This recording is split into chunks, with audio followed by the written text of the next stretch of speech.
Hello everyone, my name is Tanya Bhandari. Welcome back to my YouTube channel. आज हम लोग बात करेंगे हमारी डेफिनेशन के बारे में of MSME, that means micro small medium enterprises की जो लेटेस्ट अमेंडेड डेफिनेशन है हम उसको कवर करेंगे। And to be very clear, ये जून अटेम्प्ट वाले बच्चों के लिए नहीं है। जून अटेम्प्ट वालों के लिए जो हमने ऑलरेडी अपनी क्लास में पढ़ा है हम वही कोट करके आएंगे, लेकिन फ्रॉम दिसंबर ऑनवर्ड्स हमें नई डेफिनेशन याद करनी होगी, नई डेफिनेशन हम लिख के आएंगे।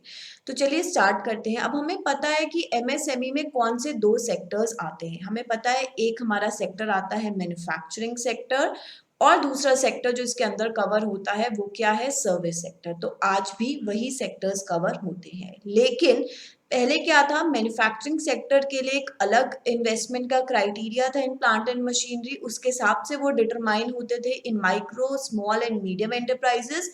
एंड सर्विस सेक्टर के लिए इन्वेस्टमेंट इन इक्विपमेंट का क्राइटेरिया अलग था to determine micro small and medium enterprises.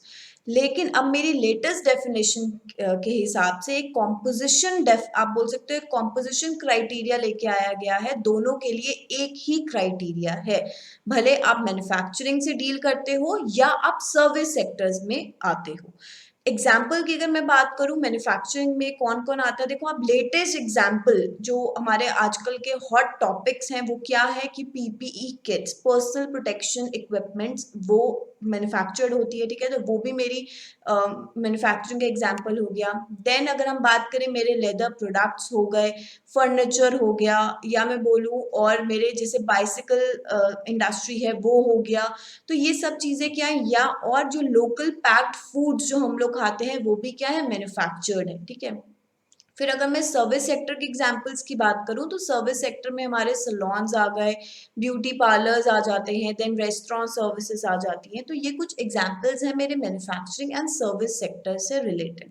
अब हमें ये भी पता है कि गवर्नमेंट ये ट्रांसफॉर्मेशन या ये क्यों अमेंड किया डेफिनेशन को, दो ये बहुत पहले हो जाना चाहिए था, बट अब जाके इसलिए हुआ है बिकॉज हमें पता है कि कोविड-19 का इम्पैक्ट कितना ज्यादा हमारी इकोनॉमी में पड़ा है। बट ठीक है, उसके बारे में हम लोग नहीं बात करते, हम लोग अपनी फोकस रखते हैं डेफिनेशन के ऊपर। एमएसएमई सेक्टर की अगर मैं स्पेसिफिकली बात करूं, तो ये ऑलमोस्ट लाइक 6500 प्रोडक्ट्स तो हमारे एमएसएमई सेक्टर में ही मैन्युफैक्चर होते हैं, ठीक है। फिर अगर मैं एम्प्लॉयमेंट की बात करूं, तो ये सारे टेंटेटिव फिगर्स है, ठीक है। और अगर मैं एम्प्लॉयमेंट की बात करूं, तो अप्रोक्स 45% एम्प्लॉयमेंट मेरा एमएसएमई में है।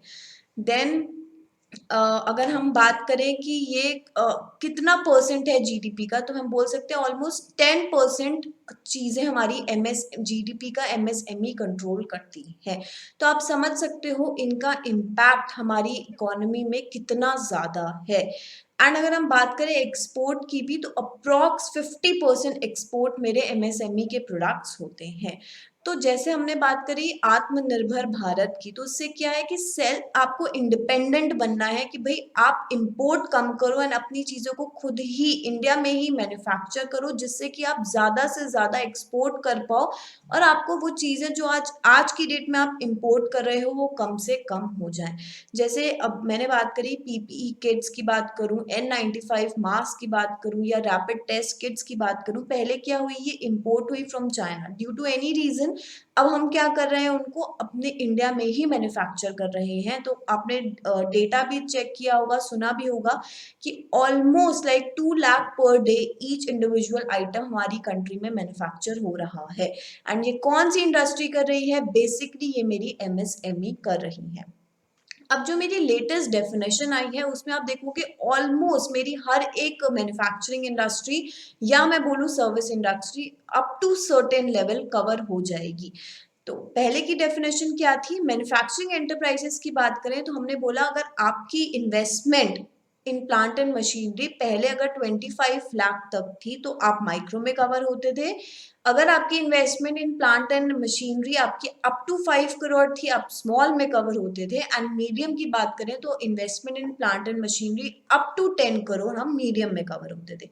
And same is the case with service sector की investment in equipment up to 10 lakh तो हम बोलते थे माइक्रो एंटरप्राइजेस। देन स्मॉल में up to 2 crore and medium में अप टू 5 करोड़। ठीक है, तो देखा हमने कि मैन्युफैक्चरिंग एंड सर्विस के लिए अलग अलग लिमिट्स थी। लेकिन अब जो स्कीम आई है, अब जो डेफिनेशन आप बोलोगे एमएसएमई की, वो क्या है? कोई अलग से बाइफिकेशन नहीं है फॉर मैन्युफैक्चरिंग और टू से फॉर अ सर्विस सेक्टर। अब एक कंबाइंड डेफिनेशन है, कंबाइंड लिमिट आप बोल सकते हो कि आप जैसे हमने बोला कि मैन्युफैक्चरिंग एंड सर्विस सेक्टर, जिस भी इंडस्ट्री में आप काम कर रहे हो, अगर आप मैन्युफैक्चरिंग में हो तो अगर आपकी investment in plant and machinery या सर्विस में हो तो इन्वेस्टमेंट इन इक्विपमेंट अगर अप टू 1 करोड़ है, आप समझ लो कि पहले अगर हम बोलते थे कि हमारी इन्वेस्टमेंट अप टू 1 करोड़ है तो हम सीधा स्मॉल में कवर हो जाते थे। एंड जब मैं बोलूँ स्मॉल में कवर होते थे तो माइक्रो से हमें थोड़े कम बेनिफिट्स मिलते हैं।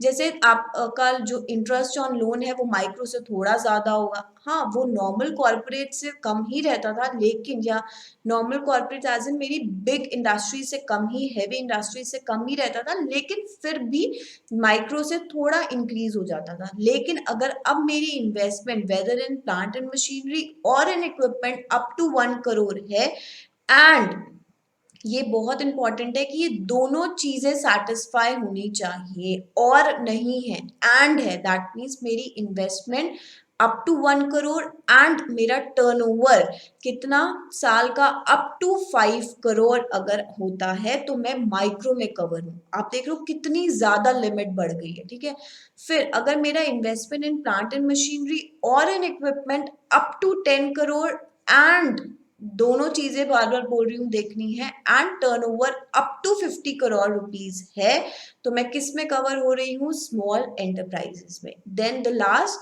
अगर मेरी investment in plant and machinery और in equipment up to 20 crore rupees है एंड मेरा investment in term and sorry and turnover हमारा अप टू 100 करोड़ रुपीज है, तो मैं किस में कवर होती हूँ? मीडियम में। तो आप समझ लो कितना बड़ा स्केल, कितनी ब्रॉड कैटेगराइजेशन हो गई है। तभी हमने बोला कि almost like every industry dealing in manufacturing और इन सर्विस सेक्टर बहुत हद तक हमारा एमएसएमई में कवर हो जाएगा। वो क्यों है? क्योंकि अगेन आत्मनिर्भर भारत इसीलिए बोला गया है कि अब हम इतनी ज्यादा आपको रिलैक्सेशंस दे रहे हैं, इतनी ज्यादा आपको आपके सेक्टर के लिए लिमिट बढ़ा दी गई है कि आप ज्यादा से ज्यादा यहाँ इंडिया में ही मैन्युफैक्चर करो। ठीक है, देन और क्या बात हुई? ये भी बात हो रही थी कि एमएसएमई को अब लाइक विदाउट कोलैटरल, कोई कोलैटरल आपको नहीं देना है, लेकिन आपको कितने तक का लोन ले सकते हो? Up to 3 lakh without providing any collateral security. ठीक है, फिर उन्होंने बोला two other key issues facing the sectors are address as well. First क्या था कि कंप्लेंट्स थी कि गवर्नमेंट प्रोक्योरमेंट प्रोसेस में एमएसएफईज ऑलमोस्ट अनफेयर कंपटीशन फेस करती थी लार्ज फॉरेन कंपनी से। ठीक है, तो क्या होता था कि भाई कंपटीशन इतना कट थ्रोट था कि एमएसएमई उतना compete नहीं कर पाती थी। जनरली क्या होता था, लार्ज फॉरेन कंपनीज को ऑर्डर बोलूं या उनका बिड्स एक्सेप्ट कर ली जाती थी। लेकिन अब क्या बोला गया है कि जब भी गवर्नमेंट प्रोक्योर करेगी तो कितना, now global tenders to be disallowed in government procurement up to 200 crore तक का अगर गवर्नमेंट को प्रोक्योर करना है तो वो कहाँ से प्रोक्योर करेगी? एमएसएमई से। मतलब 200 करोड़ तक के लिए कोई भी बिड, ग्लोबल टेंडर्स की जो बिड है वो नहीं अलाउ होगी। 200 करोड़ तक एमएसएमई को प्रिविलेज दिया है कि गवर्नमेंट प्रोक्योरमेंट आपसे करेगी up to 200 crore. Then second इन्होंने क्या बोला कि जनरली क्या होता था कि देखो एमएसएमई की हम बात करें तो पहले की बात करूं तो क्या होता था कि छोटी इंडस्ट्रीज इसमें फॉल होती थी। एंड ऑब्वियसली अगर हम कैपिटल की बात करें तो इनको क्या रनिंग कैपिटल चाहिए, तो पेमेंट बहुत जल्दी नहीं होते थे, डिले होता था पेमेंट में, जिससे कहीं ना कहीं ये इंडस्ट्री सफर करती थी। अब गवर्नमेंट ने बोला कि ऐसा कुछ नहीं होगा, अब आपको 45 डेज के अंदर अंदर आपको एमएसएमई के रिसीवेबल्स मतलब उनको पेमेंट करनी है। कितना टाइम फिक्स कर दिया कि 45 डेज के अंदर आप उनके बिल्स को क्लियर करेंगे। जिससे उनकी जो वर्किंग साइकिल है मेंटेन रहे और वो अच्छी तरीके से काम कर पाए।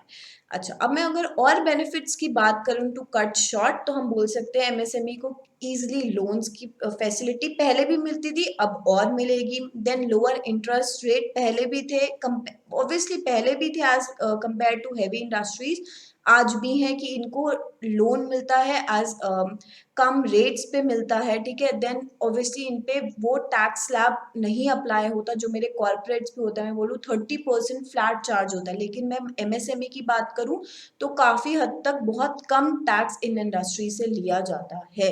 देन इनको ईजिली लाइसेंस मिल जाता है, काफ़ी सारे प्रेफरेंस मिलती है। जैसे हमने बोला कि गवर्नमेंट की बिड की ही मैं बात करूँ तो हमने बोला इनको हम एमएसएमई को प्रेफरेंस देंगे। और अगर नेशनल ग्रीन ट्राइब्यूनल की बात करूँ, देखो जैसी हेवी इंडस्ट्री पिक्चर में आती है ना, तो इन्वायरमेंट सेफ्टी के लिए कंसर्न्स हमारे बढ़ जाते हैं कि आप में कैसे वेस्ट को डिस्पोज करने के लिए क्या-क्या ट्रीटमेंट प्लांट अपनी फैक्ट्री में, अपनी इंडस्ट्री में लगाए हैं। लेकिन जब हम एमएसएमई की बात करते हैं, तो हम बोलते हैं कि भई नेशनल ग्रीन ट्राइब्यूनल भी आपके आपके एरिया में, आपके बिज़नेस में इंटरफेयर नहीं करेगा।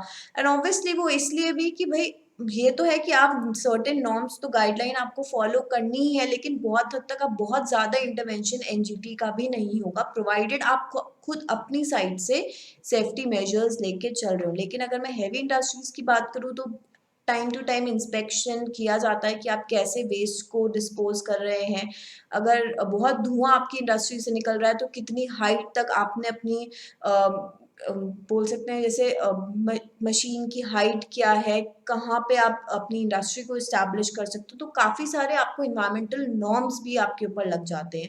बट मैं एमएसएमई की बात करूँ तो इनको ये भी बेनिफिट है कि बहुत ज़्यादा इंटरफेरेंस एनजीटी का भी नहीं होगा, प्रेफ़रेंस मिलेगी, लाइसेंस ईज़िली मिल सकता है, कोई बहुत कॉम्प्लिकेटेड नहीं है इनका प्रोसेस। हम ऑलरेडी पढ़ चुके हैं रजिस्ट्रेशन एमएसएमई कैसे किस तरीके से करते हैं, ठीक है?